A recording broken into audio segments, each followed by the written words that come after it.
आज मैं आपको जो बताने वाला हूँ वो सुन के आप थोड़ा सरप्राइज हो जाओगे, लेकिन अगर कहीं वो हो गया तो आप और आपकी जेब दोनों को शौक लग जाएगा। बंगाल और तमिलनाडु के चुनाव खत्म होते ही मोदी गवर्नमेंट पेट्रोल और डीजल पर कम से कम 20 से 25 रुपए प्रति लीटर तक बढ़ोतरी कर सकती है।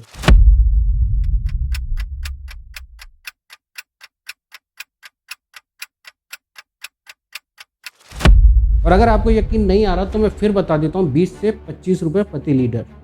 तो आप खुद को रेडी कर लीजिए 120 रुपए के डीजल के लिए और 130 रुपए के पेट्रोल के लिए। और अगर आप ये सोच रहे हैं कि ये या तो कोई व्हाट्सएप का फॉरवर्ड मैसेज मैं आपको बता रहा हूँ या ये कोई रूमर है या अफवाह है, लेकिन हकीकत यह है कि ये मैं नहीं कह रहा, ये कह रही है कोटक, जो इंडिया की सबसे बड़े फाइनेंशियल इंस्टीट्यूशंस में से एक है। इन्होंने एक रिपोर्ट निकाली है और उस रिपोर्ट में लिखा है कि पेट्रोल और डीजल के दाम 20 से 25 रुपए प्रति लीटर तक बढ़ने वाले हैं। A report by Kotak Institutional Equities has said that petrol and diesel prices in India could see a sharp increase after the ongoing assembly elections. ये एक इंस्टीट्यूशनल रिसर्च रिपोर्ट है जो बड़ी बड़ी कंपनीज, बैंक्स और खुद गवर्नमेंट भी पढ़ती है।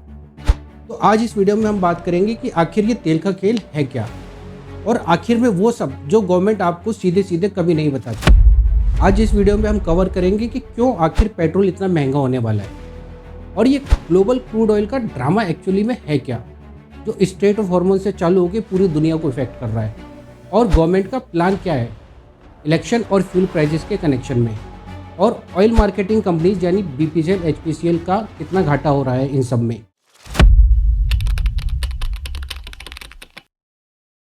सबसे पहले आपको समझना पड़ेगा कि आखिर इंडिया पे क्रूड ऑयल का दबाव इतना क्यों है, क्योंकि इंडिया अपना ज़रूरत का 85% से ज़्यादा क्रूड ऑयल इंपोर्ट करता है।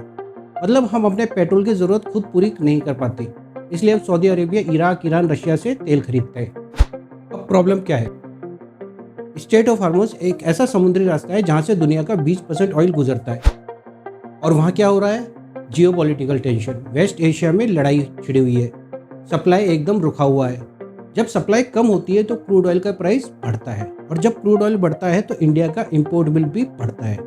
कोटक की रिपोर्ट के मुताबिक इंडिया का क्रूड इंपोर्ट बिल करीब करीब 200 बिलियन पर डे के हिसाब से बढ़ने वाला है, सिर्फ इस रिसेंट लड़ाई से जो यूएसए और ईरान के बीच है।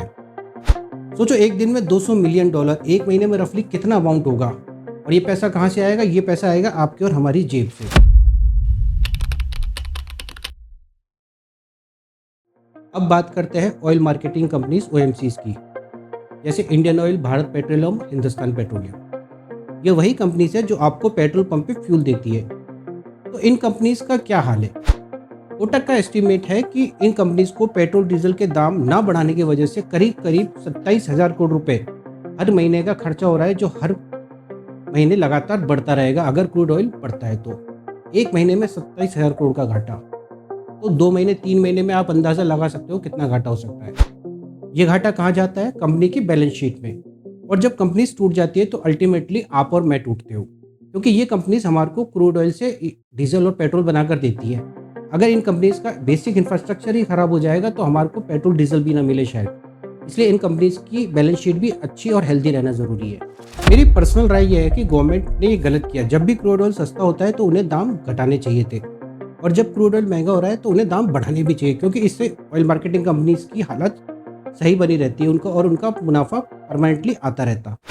जब आपका क्रूड ऑयल सस्ता था तो गवर्नमेंट वो पैसा अपनी जेब में डाल रही थी, लेकिन जब क्रूड ऑयल महंगा हो गया है तो गवर्नमेंट ओएमसीज पे बोझ डाल रही है ताकि वो इस बर्डन को झेले और आम जनता तक उस बर्डन को ना जाने दे। लेकिन आगे चल के किसी न किसी हालात में ये बर्डन आम जनता पर आने वाला है।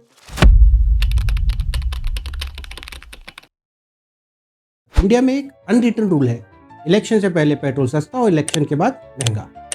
ये मैं नहीं कह रहा, डाटा कह रहा है। जब भी इलेक्शंस होते हैं सरकारें पेट्रोल के दामों को बढ़ने से रोक लेती है, लेकिन जैसे ही इलेक्शन खत्म हुए 5 से 10 दिन, 15 दिन, 20 दिन में वो जो रुके हुए दाम थे वो जनता तक पहुंचा दिए जाते हैं। मतलब जनता पे उस रुके हुए दाम का बोझ डाल दिया जाता है। कोटक की रिपोर्ट खुद कहती है कि with the final phase of polling schedule for late April, analyst expect fuel price revision could be follow soon after election conclude. मतलब जैसे ही वोट पड़ेंगे महंगाई शुरू हो जाएगी। तो इसका मतलब ये हुआ कि आपके और मेरे वोट की कीमत 20 से 25 रुपए 1 लीटर के पेट्रोल के बराबर हो गई। क्या क्या बात कर रहे हैं? अभी दिल्ली में पेट्रोल मिल रहा है 95 रुपये के आसपास, 95 के आसपास। तो आने वाले टाइम में शायद ये आपको 115, 120, 125 तक भी मिल सकता है। आप सोचो मत, आप कैलकुलेट करो कि कितना पेट्रोल का भार आपके ऊपर पड़ने वाला है। और अगर पेट्रोल डीजल महंगा होगा तो महंगाई पर भी असर आएगा। अगर आप ये वीडियो देख रहे हो और सोच रहे हैं कि यार मेरे पास तो कार नहीं है, बाइक नहीं है, तो मेरे पे इतना असर नहीं आएगा। लेकिन जब आप कोई सामान मार्केट से खरीदने जाओगे तो उस सामान पे ट्रांसपोर्टेशन कॉस्ट भी लगता है, माल भाड़ा भी लगता है। अगर पेट्रोल और डीजल महंगे हो गए तो ट्रांसपोर्टेशन कॉस्ट भी बढ़ेगी, और ट्रांसपोर्टेशन कॉस्ट बढ़ेगी तो फाइनल प्रोडक्ट के दाम भी बढ़ेंगे, जो अल्टीमेटली आपकी जेब से ही जाएगा।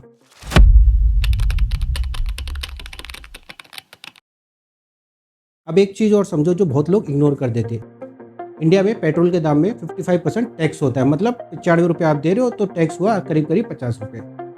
इसमें सेंट्रल गवर्नमेंट का एक्साइज ड्यूटी होती है जो करीब करीब 35 रुपये लीटर होती है। बाकी स्टेट गवर्नमेंट का वैट होता है जो हर स्टेट में अलग होता है, 16% से लेकर 31% तक। 2023-2024 में पेट्रोलियम सेक्टर से सेंट्रल और स्टेट गवर्नमेंट ने करीब करीब 7.5 लाख करोड़ रुपए कमाए सिर्फ पेट्रोल डीजल से। जब जीएसटी लाया गया तो पेट्रोल और डीजल को जीएसटी के दायरे से बाहर रखा गया, और वो सिर्फ इसलिए था क्योंकि सरकारों का बहुत बड़ा पैसा और बहुत बड़ी कमाई सिर्फ पेट्रोल और डीजल से आता है। और अगर ये जीएसटी में चले जाते तो शायद जो आपको पेट्रोल आज 100 रुपये का मिल रहा है वो 60 या 70 रुपये का मिल रहा होता। मैं कहता हूँ कि अगर गवर्नमेंट चाहे तो पेट्रोल पे 15 से 20 रुपये प्रति लीटर की कमी की जा सकती है, सिर्फ अपना टैक्स थोड़ा कम करके। लेकिन वो नहीं करेंगे क्योंकि पेट्रोल टैक्स उनका मोस्ट रिलायबल एटीएम है, क्योंकि इसमें डिमांड इलास्टिक नहीं है। आप पेट्रोल लोगे ही, चाहे पेट्रोल के दाम कम हो ज़्यादा हो, वो आपकी नेसेसिटी है, आपको पेट्रोल लेना ही पड़ेगा। इसलिए गवर्नमेंट को पता है कि चाहे पेट्रोल के दाम चाहे ऊपर हो नीचे हो, लेकिन लोग खरीदेंगे ही। अगला सवाल यह है कि आगे क्या होगा। कोटक की रिपोर्ट एक ग्रेजुअल हाइक की बात करती है। वो ये कहती है कि शायद 20 से 25 रुपये एक साथ नहीं बढ़ाया जाए, हो सकता है 5 रुपये हर महीने के हिसाब से बढ़ाया जाए या 7 रुपये हर महीने के हिसाब से बढ़ाया जाए। लेकिन जिस तरह से पेट्रोल और डीजल के दाम क्रूड ऑयल से लिंक है और क्रूड ऑयल 106, 110, 115 पे टिका हुआ है, तो आगे आने वाले टाइम में शायद सरकार को पेट्रोल के दाम बढ़ाने ही पड़े, अगर अभी भी नहीं बढ़ाते तो। अब कुछ सिनारियोज की बात कर लेते हैं। इलेक्शन खत्म होते ही ऑयल मार्केटिंग कंपनी 8 से 10 रुपये 1 लीटर डीजल या पेट्रोल पे बढ़ा सकती है, या 7 रुपये 6 रुपये तक बढ़ा सकती है, और ऐसा हर महीने कर सकती है जिससे उनका जो घाटा है वो उसको रिकवर कर पाए। दूसरा सिनारियो यह है कि गवर्नमेंट थोड़ा टैक्स कट करे, क्योंकि अगर गवर्नमेंट टैक्स कट नहीं करेगी और पेट्रोल और डीजल के दाम बढ़ाए जाएंगे तो शायद भारत की आर्थिक ग्रोथ पर भी असर पड़े, क्योंकि महंगाई बढ़ेगी तो भारत की आर्थिक ग्रोथ धीमी हो सकती है। वैसे भारत सरकार 2026 मार्च में 10 रुपये तक का प्राइस कट कर चुकी है पेट्रोल पर एक्साइज ड्यूटी में, लेकिन वो शायद पर्याप्त नहीं है जिस तरीके से पेट्रोल के दाम $60-70 से लेके $110 तक बढ़े हैं। वो देश जो आयात पर निर्भर करते हैं, सप्लाई चेन प्रभावित होगी, भारत भी उनमें से एक है। ट्रांसपोर्ट और एनर्जी कॉस्ट बढ़ने से फूड, मैन्युफैक्चरिंग और सर्विस सेक्टर में महंगाई बढ़ेगी। तीसरा सिनेरियो यह है कि अगर वेस्ट एशिया में टेंशन कम हो और क्रूड ऑयल के दाम घटें तो शायद ऑयल मार्केटिंग कंपनीज को प्राइस बढ़ाने की जरूरत ही ना पड़े, और शायद वो सबसे बेस्ट सिनेरियो होगा भारत के लिए और आप और हमारे लिए। चलिए अब कुछ प्रैक्टिकल बातें करते हैं। अगर आज मान लीजिए पेट्रोल और डीजल के दाम बढ़ते हैं तो आपके पास क्या विकल्प होगा? आपको बढ़े हुए दाम पे ही पेट्रोल डीजल खरीदना पड़ेगा। लेकिन अगर आप अभी 2 व्हीलर या 4 व्हीलर लेने की सोच रहे हैं तो आप ईवी को कंसिडर कर सकते हैं, इलेक्ट्रॉनिक व्हीकल को, क्योंकि उससे आपके पेट्रोल और डीजल का दाम आप पे नहीं बढ़ेगा। और लॉन्ग टर्म में अगर आप देखेंगे तो वो जो आपका फ्यूल कॉस्ट है वो ऑलमोस्ट 0 हो जाएगा। मैं जानता हूँ ये बातें आपको कन्वीनियंट नहीं लगे, लेकिन अगर पेट्रोल 120 रुपये प्रति लीटर पे मिलेगा तो शायद अगर डेली ना सही तो मंथ में 1 बार या 2 बार या 3 बार या वीक में 1 बार आपको मेट्रो या बस से 1 बार ट्रैवल तो करना ही पड़ेगा। तीसरा ऑप्शन हो सकता है कार पूलिंग, जहां आप ऑफिस के कलीग्स के साथ एक साथ कार में ट्रैवल कर सकते हैं ऑफिस जाने के लिए। उससे फ्यूल कॉस्ट भी आपकी स्प्लिट हो जाएगी और आप पे बोझ भी कम पड़ेगा। कोटक ने वॉर्न किया है और नंबर्स ने कंफर्म किया है, और हिस्ट्री भी हमें बार बार यही बताती है कि पेट्रोल और डीजल महंगा होना तय है, बस टाइम का सवाल है कि ये कब होने वाला है। और जब आप अगली बार पेट्रोल पंप पे 100 रुपये से ज़्यादा का पेट्रोल खरीद तो याद रखिएगा कि ये जो पेट्रोल है ये सिर्फ क्रूड ऑयल की दाम की वजह से नहीं बढ़ा, ये इसलिए भी बढ़ा हुआ है क्योंकि गवर्नमेंट की जेब में इस क्रूड ऑयल का बहुत ज़्यादा टैक्स भी जाता है। लेकिन मैं ये नहीं चाहता कि आप डिप्रेस हो जाओ, मैं चाहता हूँ कि आप इन्फॉर्म रहो, क्योंकि इन्फॉर्म सिटीजन ही सवाल पूछ सकता है, और अगर आप सवाल पूछोगे तो शायद चेंजेस, और यही डेमोक्रेसी है। अगर आपको ये वीडियो यूज़फुल लगा तो लाइक कीजिए, शेयर कीजिए और सब्सक्राइब कीजिए।